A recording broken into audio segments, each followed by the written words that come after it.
بر صغیر پر قابض انگریز کے خلاف آواز حق بلند کرنے والے مجاہدین میں ایک نام پیر صاحب پگاڑا ششم کا ہے کہ جسے برطانوی سامراج نے مستقل خطرہ سمجھتے ہوئے پھانسی پر لٹکا دیا۔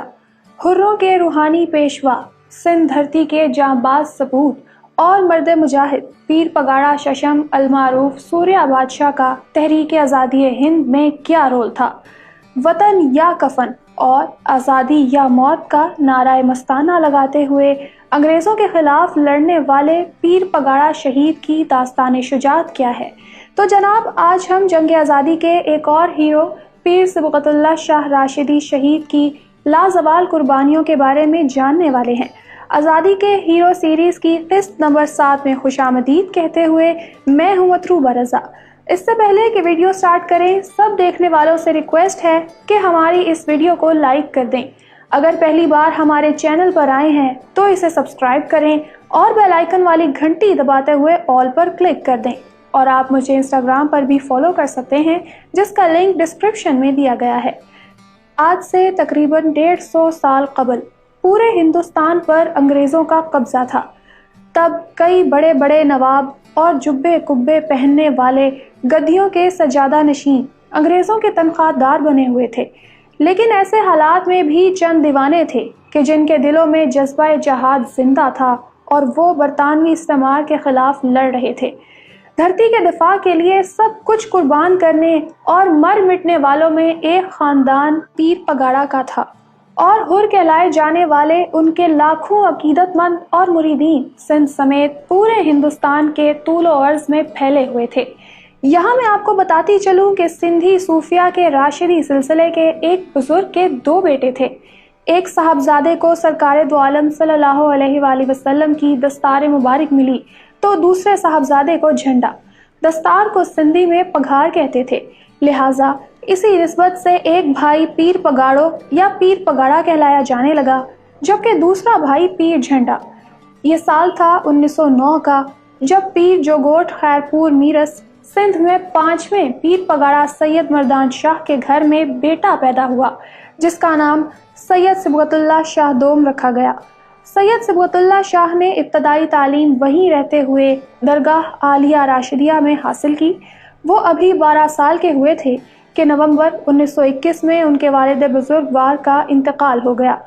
تب کم عمر پیر صبغت اللہ شاہ کی دستار پوشی ہوئی اور وہ پیر پگاڑا ششم منتخب ہوئے، جبکہ تاریخ میں انہیں پگ دھنی اور سوریہ بادشاہ کے نام سے بھی پہچانا جاتا ہے۔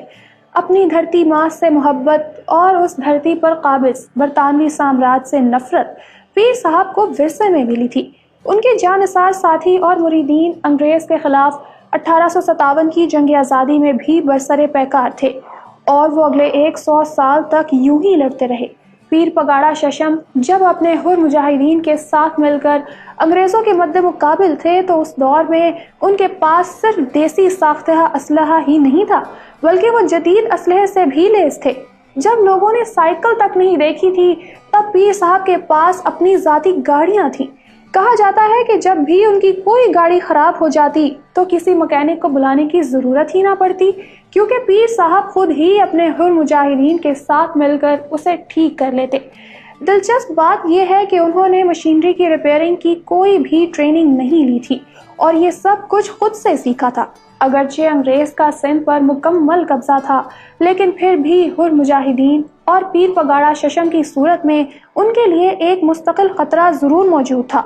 برطانوی سامراج کا خاتمہ اور فرنگیوں کو اس ملک سے نکال باہر کرنا، یہی پیر صاحب کا عزم تھا کہ جو دشمن کی آنکھوں میں کھٹک رہا تھا۔ حر تحریک کو ناکام بنانے کے لیے برطانوی حکومت نے پیر صاحب کو قتل کے جھوٹے مقدمے میں پھنسوا کر گرفتار کر لیا۔ تب پیر صاحب کے مقدمے کی پیروی کرنے والے محمد علی جناح تھے، مگر پھر بھی انگریزوں نے انہیں 10 سال قید کی سزا سنا دی اور انہیں مارچ 1930 میں بمبئی سے 325 کلومیٹر دور رتنا گری کی جیل میں قید کر دیا گیا۔ کیس کو مضبوط کرنے کے لیے ان کا اور بھی کئی مقدمات میں نام شامل کر دیا گیا۔ بعد ازاں جوان سال پیر پگاڑا کو راجشاہی، ڈھاکہ اور مدنہ پور کی جیلوں میں شفٹ کیا جاتا رہا۔ 6 سال تک پابند سلاسل رہنے کے بعد 1936 میں 27 سالہ پیر پگاڑا کو ناگپور جیل سے رہائی ملی تو ایک بار پھر سے ان کی تحریک میں جان آ گئی۔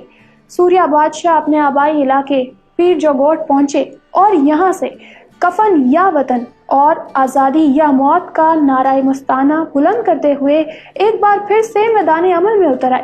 دوسرے جنگ عظیم کے دوران سوریہ بادشاہ جب ریڈیو سے خبریں سنتے تھے کہ نازی جرمنی ہٹلر کی افواج نے برطانیہ پر حملہ کرتے ہوئے لندن شہر میں تباہی مچا دی، تو وہ اپنے حر مجاہدین کو بتایا کرتے کہ اب حالات ایسے بن چکے ہیں کہ انگریزوں کا برصغیر سے نکلنا واضح ہے اور انشاءاللہ جلد میری قوم کو آزادی نصیب ہوگی۔ یہ وہ دور تھا کہ جب سوریہ بادشاہ اور ان کے حر سپاہیوں کی انگریزوں سے جھڑپیں ہوتی رہتی تھیں اور فرنگیوں کا جینا حرام ہو چکا تھا۔ ایسے میں برطانوی سرکار کی جانب سے پیر صاحب کو گرفتار کرنے کے آرڈرز آئے۔ انہیں اکتوبر 1941 میں کراچی سے گرفتار کرتے ہوئے جیل کا مہمان بنا لیا گیا۔ پیر صاحب کی گرفتاری برطانوی سامراج کو بہت مہنگی پڑی کیونکہ ان کے حر مجاہدین نے اپنی کارروائیاں اور تیز کر دی تھیں۔ جب حالات کنٹرول سے باہر ہونے لگے تو سندھ میں مارشل لا لگاتے ہوئے حر ایکٹ نافذ کر دیا گیا۔ اس ایکٹ کے مطابق سپاہیوں کو یہ اختیار دیا گیا کہ جہاں بھی حر مجاہدین نظر آئیں انہیں فوراً گولی مار دو۔ حر تحریک کو طاقت کے بلبوتے کچلنے کے لیے ٹینک اور توپیں تک استعمال کی گئیں۔ انگریزوں کے تنخواہ داروں نے حر مجاہدین کے اہل خانہ پر ظلم و ستم کی انتہا کر دی، بستیوں کی بستیاں جلا ڈالیں اور لوگوں کی پکڑ دھکڑ شروع ہو گئی اور حراستی کیمپوں کو بے گناہ لوگوں سے بھر لیا گیا۔ پھر جب انگریز سرکار کی جانب سے پیر صاحب کو یہ آفر کروائی گئی کہ ہم آپ کو سکھر سے لے کر نواب شاہ تک ایک پوری ریاست دینے کے لیے تیار ہیں، لیکن آپ اور آپ کے عقیدت مند ہتھیار پھینک دیں اور ہم سے دوستی کر لیں، تو پھر سوریہ بادشاہ نے جواب دیا کہ جب تم مجھ سے سودے بازی کی بات کرتے ہو تو محسوس ہوتا ہے کہ مجھ میں سے حسینیت خارج ہو رہی ہے۔ انہوں نے انگریزوں کی تمام تر آفرز کو یکسر مسترد کر دیا تو ان پر بغاوت کا مقدمہ چلایا گیا۔ ایک موقع پر انہیں یہ آپشن دی گئی کہ آپ حکومت سے معافی مانگ لیں تو سخت سزا سے بچ جائیں گے۔ تب سوریہ بادشاہ کے کہے گئے الفاظ ریکارڈ پر ہیں کہ شہادت ہمارا تاج ہے، اسے آگے بڑھ کر پہن لینا ہمارے لیے عبادت ہے۔